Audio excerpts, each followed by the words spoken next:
रतनपुर नामक गांव में रामलाल और श्यामलाल दो दोस्त रहा करते थे।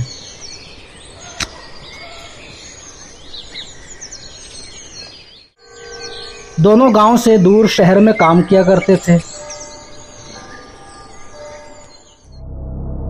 एक दिन दोनों को काम करते हुए काफ़ी देर हो जाती है, तो रामलाल श्यामलाल काफ़ी देर रात शहर से गांव वापस लौटते वक्त रास्ते में आपस में बात करते हैं।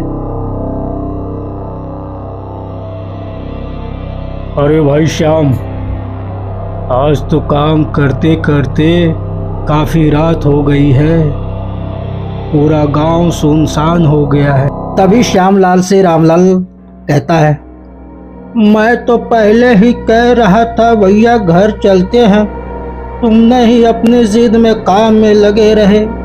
तुम्हें पता है जिस रास्ते पे हम लोग जा रहे हैं उस रास्ते पर एक बड़ा सा पेड़ है, सुना है उस पेड़ के पास से गुजरने वाले जिंदा नहीं बचा है। रामलाल श्यामलाल से कहता है, अरे भाई डरा मत, अगर पूरा काम आज नहीं करता तो मालिक हमें नौकरी से निकाल देते, और डर मत, मैं तेरे साथ हूँ। ये कहते और बातें करते करते वो भूतिया पेड़ के पास पहुंच जाता है।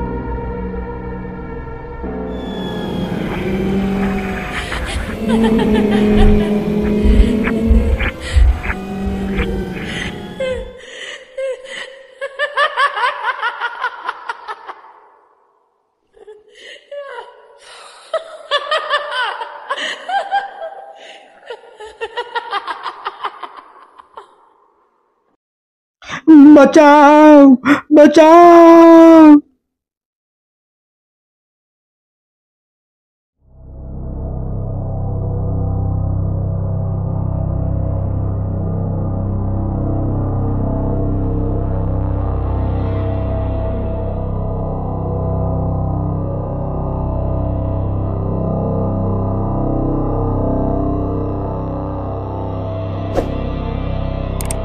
रामलाल अपनी जान बचाकर वहां से भाग जाता है।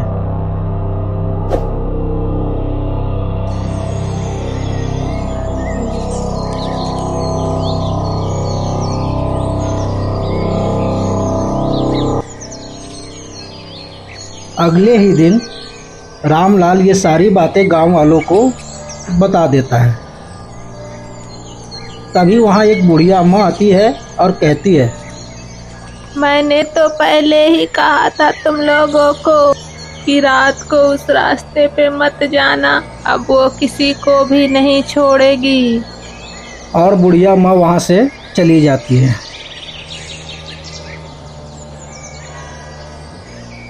रामलाल बुढ़िया अम्मा की बात कुछ समझ नहीं पाता है और वो सोचने लगता है कि ये बुढ़िया अम्मा क्या कह रही थी। मेरा दोस्त घर वापस कैसे आएगा, शायद इसका रास्ता कोई बुढ़िया अम्मा ही बता सकती है।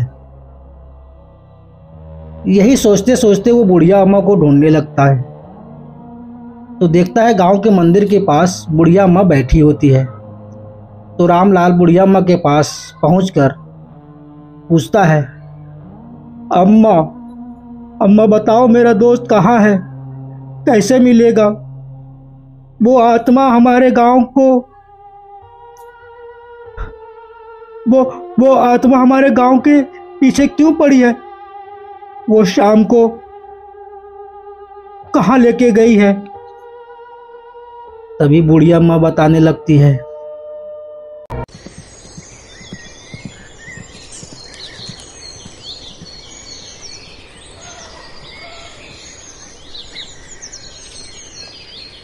अगले ही दिन रामलाल ये सारी बातें गांव वालों को बता देता है।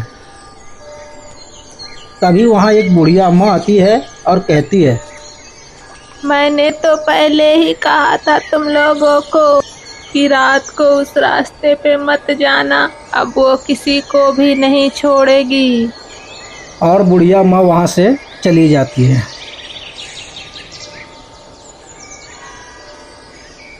रामलाल बुढ़िया अम्मा की बात कुछ समझ नहीं पाता है और वो सोचने लगता है कि ये बुढ़िया अम्मा क्या कह रही थी। मेरा दोस्त घर वापस कैसे आएगा, शायद इसका रास्ता कोई बुढ़िया अम्मा ही बता सकती है। यही सोचते सोचते वो बुढ़िया अम्मा को ढूंढने लगता है तो देखता है गांव के मंदिर के पास बुढ़िया अम्मा बैठी होती है। तो रामलाल बुढ़िया अम्मा के पास पहुंचकर पूछता है, अम्मा अम्मा बताओ मेरा दोस्त कहाँ है, कैसे मिलेगा? वो आत्मा हमारे गांव को वो आत्मा हमारे गांव के पीछे क्यों पड़ी है? वो शाम को कहाँ लेके गई है?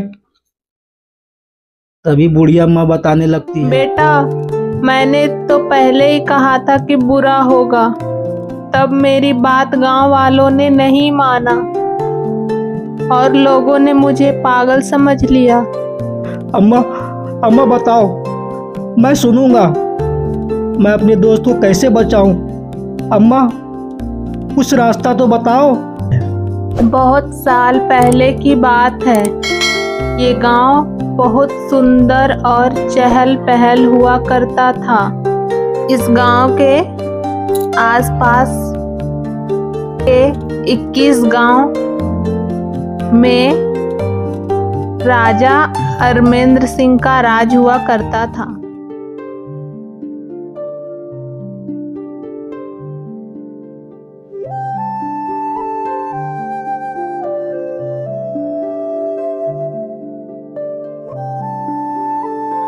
हाँ भाई राजा राम,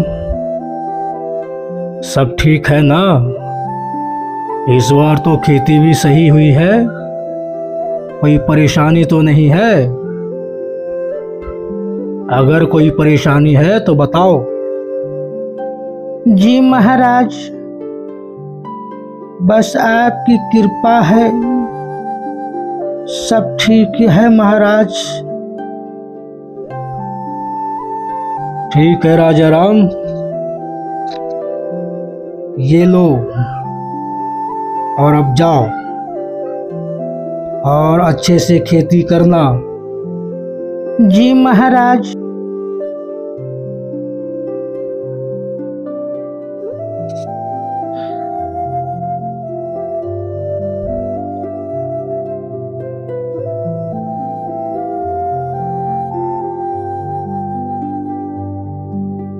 तुम्हारी क्या समस्या है?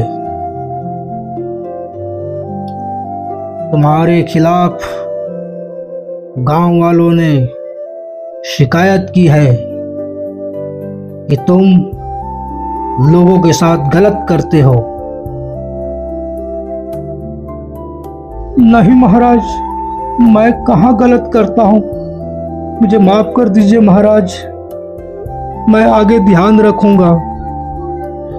इसी में तुम्हारी भलाई है, नहीं तो काली कोठरी में तुम्हें आजीवन बंद कर दी जाएगी। राजा की प्रशंसा देख नागेंद्र बहुत गुस्सा और तिलमिला रहा था जलन के मारे। उसे जलन होने लगी थी अपने भाई से। और एक रात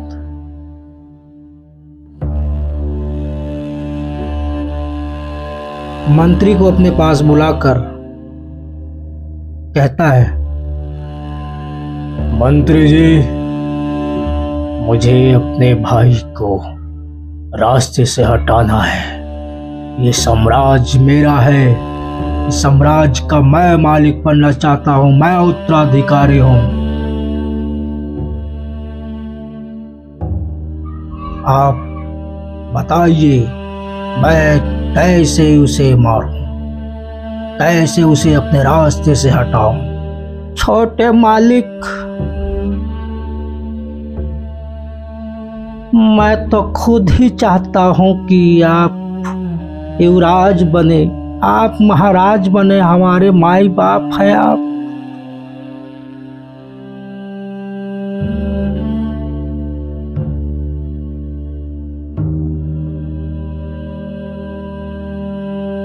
एक ही रास्ता है महाराज। आप महाराज को सब दिन के लिए रास्ते से हटा दीजिए। पर कैसे मंत्री, कैसे? आज रात को ही महाराज, जब बड़े महाराज अपने कक्ष में सो रहे होंगे तभी हो सकता है महाराज। ठीक है मंत्री, आज रात को ही मैं खेल खत्म कर दूंगा। कल का सूरज एक नया सूरज निकलेगा और इस साम्राज्य का महाराजा मैं होऊंगा। मैं बनूंगा नागेंद्र सिंह।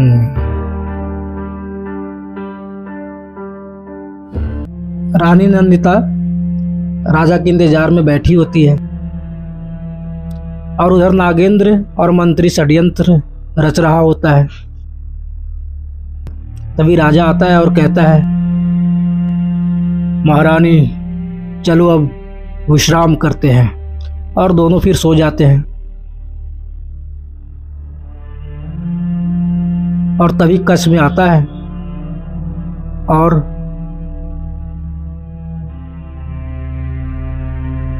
राजा पे हमला करता है, राजा को मार देता है। तभी नंदिता उठती है और ये देख करके बेहोश हो जाती है। तब नागेंद्र मंत्री से कहता है, मंत्री जी जल्दी से जाकर के इस लाश को काली कोठरी में दफना दीजिए और इस नंदिता को भी कैद कर लीजिए। और महाराज ये सब पूछेंगे कि महाराज और महारानी कहाँ गए, तो हम लोग क्या जवाब देंगे? कह देंगे मंत्री जी कि शाम को वो लोग शिकार पे निकले थे, अभी तक वापस नहीं आए। हम लोग ढूंढने का प्रयास करेंगे और ढूंढ रहे हैं। हाँ महाराज, यही सही होगा।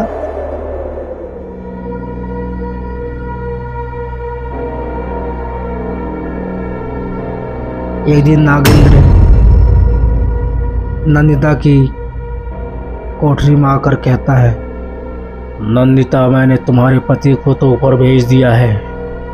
अब तुम चाहो तो तुम हमारी पटरानी बनकर रह सकती हो, नहीं तो मैं तुम्हें भी तुम्हारे पति के पास भेज दूंगा।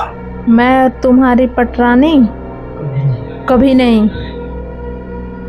तुमने मेरे पति को मारा है, मैं तुम्हें जान से मार दूंगी।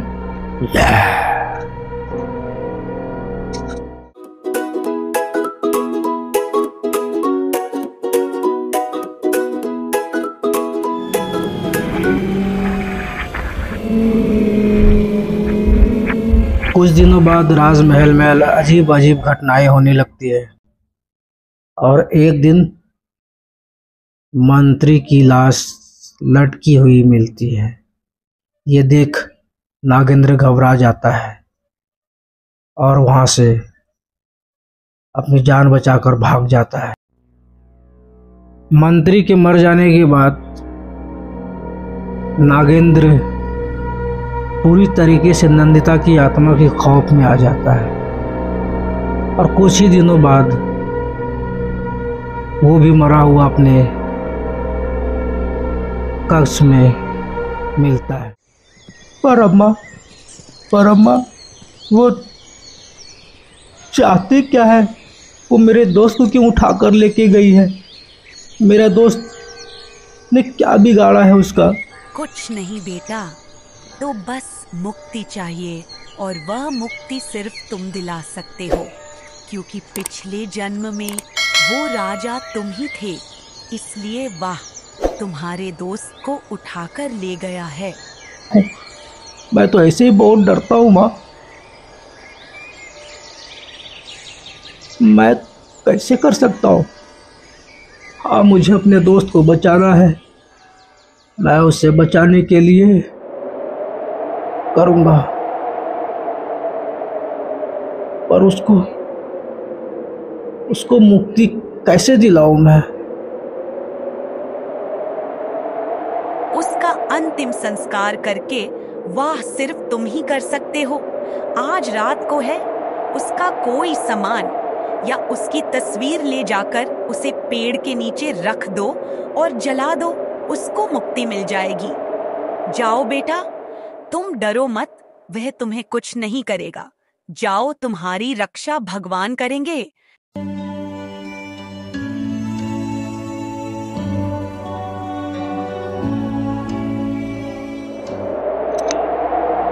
और इस तरीके से गांव में सरकटी चुड़ैल, जो कि एक महारानी की आत्मा थी, उससे मुक्ति मिल जाती है और फिर सभी गांव वाले हंसी खुशी रहने लगते हैं। तो दोस्तों, इस कहानी से हमें एक ही सीख मिलती है, लालच बुरी बला है, कर्म का फल हर इंसान को मिलता है। जो जैसा बोएगा वो ऐसा पाएगा।